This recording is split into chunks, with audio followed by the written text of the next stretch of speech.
Hi guys, and welcome to the second lecture about the repeater. In the previous lecture we have explored a bit about the repeater concept and what are the properties that we can repeat, in fact all of them. In this lecture we are going to understand how to create animations that are beautiful and nice and can be always repeated.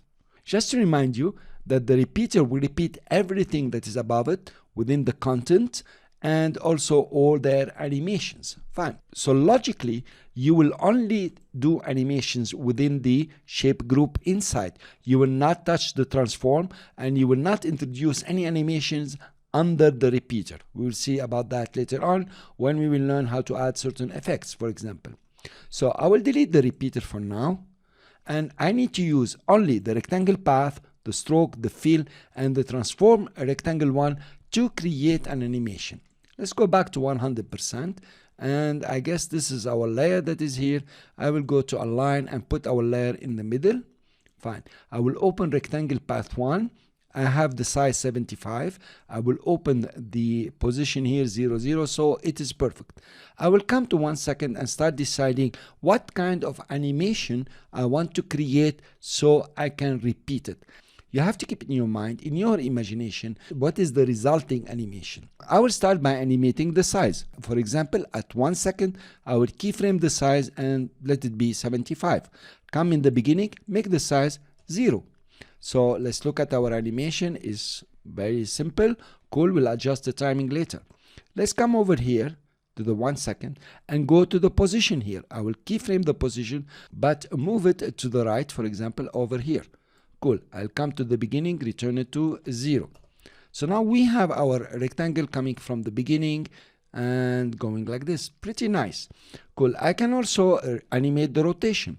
I will keyframe the rotation and give it, for example, 2 rotations. And then I'll come back and give it 0. A small caveat that is very important. If you want to use the rotation inside the transform, do not use the position. As you know, the position will not move the anchor point. For example, you notice the anchor point will not move here. So when you rotate, now you have a very funny and very uncontrollable rotation. It's hard to control actually. It is controllable, but it's very hard. So if you're doing any rotations, don't use this position, use this position. Let's look at our animation. Very fine, very good. Now, let's go and add a repeater. I will close the rectangle. Of course, I want to add, and I recommend to you always to add the repeater in the contents and not inside the shape. When you become very conversant, very powerful in repeaters, then you can add it inside the shape group and your animations will look difficult but really extremely good. So I'll go to content, press add and add the repeater. So now if you notice, it has repeated our shape 3 times. Okay, fine, but what did it use? It used the position. If you remember, we come to transform repeater. It used the position of 100 and it used only 3 copies. Let's make it 4 copies. And let's come here and start fiddling with the position. For example, I will bring them down.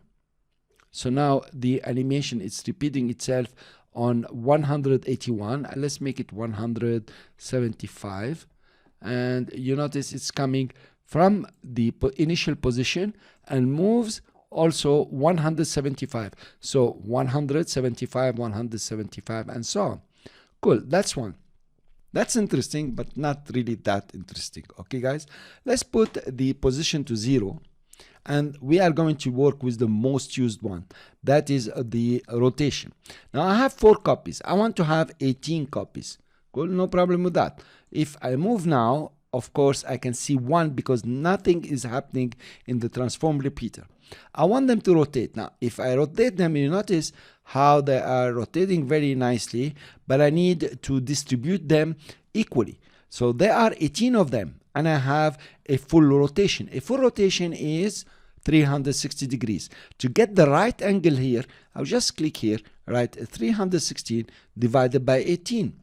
And here they are. There are too many here. Let's make them 12, for example. Now I need to readjust the rotation. So it will be 360 divided by 12 because I want them well distributed around the 360 degrees or the full circle. I press enter. Not bad. So I repeated the shape. 12 copies, and each one of them is separated by 30 degrees. 30 degrees, another 30, so on. So they will compile to become 360.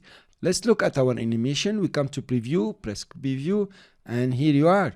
You have a very nice repeat. Did you understand the concept, guys? So all the animations are in rectangle 1. Then I come to the repeater. I decide on the number of copies and initiate what do I want to repeat. In this case, we used a rotation. But of course, we are going to use more. Let's look at the start opacity and end opacity. I know these are not in use and very few people know how to use them. But actually, they are very easy. If I take start opacity down and look what's happening. It means the first one, it has an opacity of 0. And then After Effects will increase the opacity proportionally until the last one has an opacity of 100%. As simple as this. So if there are 12, for example, I don't know, you start with 10% or 8% and add more until the last one is 100%.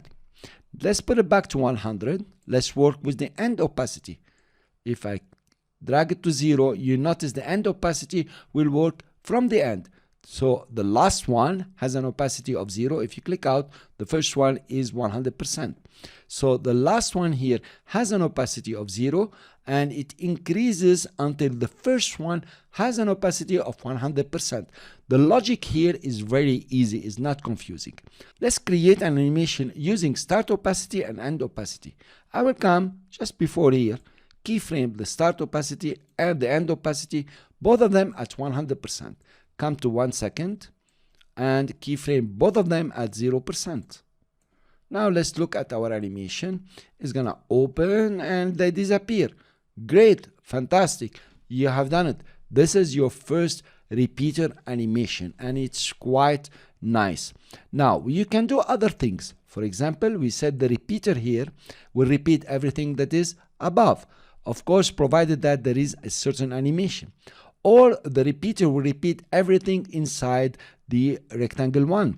Cool. Let's go to rectangle 1. Let's go to add and add an ellipse, for example.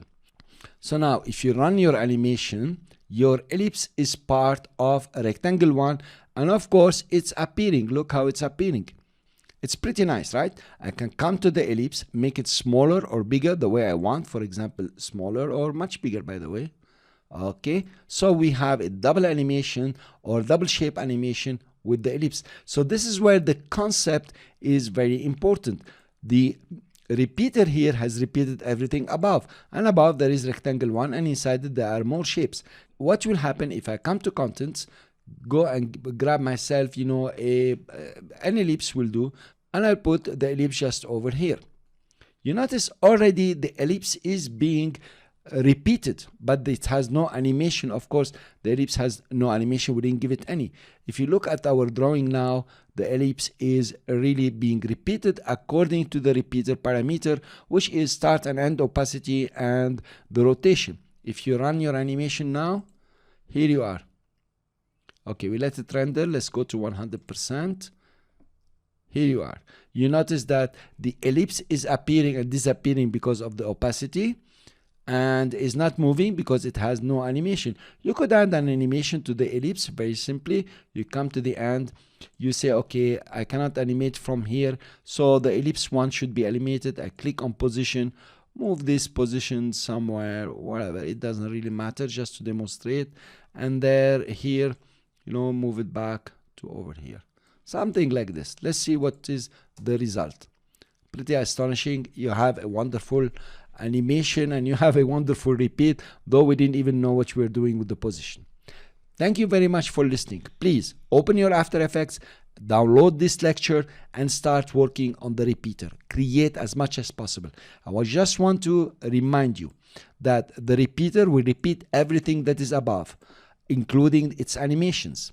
Fine, and then you animate within the group shape in rectangle path or transform rectangle. You could also animate the stroke and you could animate inside the ellipse paths that we have put. We have put 2 of them. If you want, the size here can be animated and you can animate any group shape layer that is above the repeater.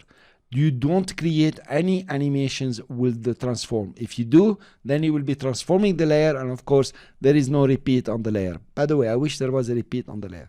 Thanks, and I will see you in the next lecture.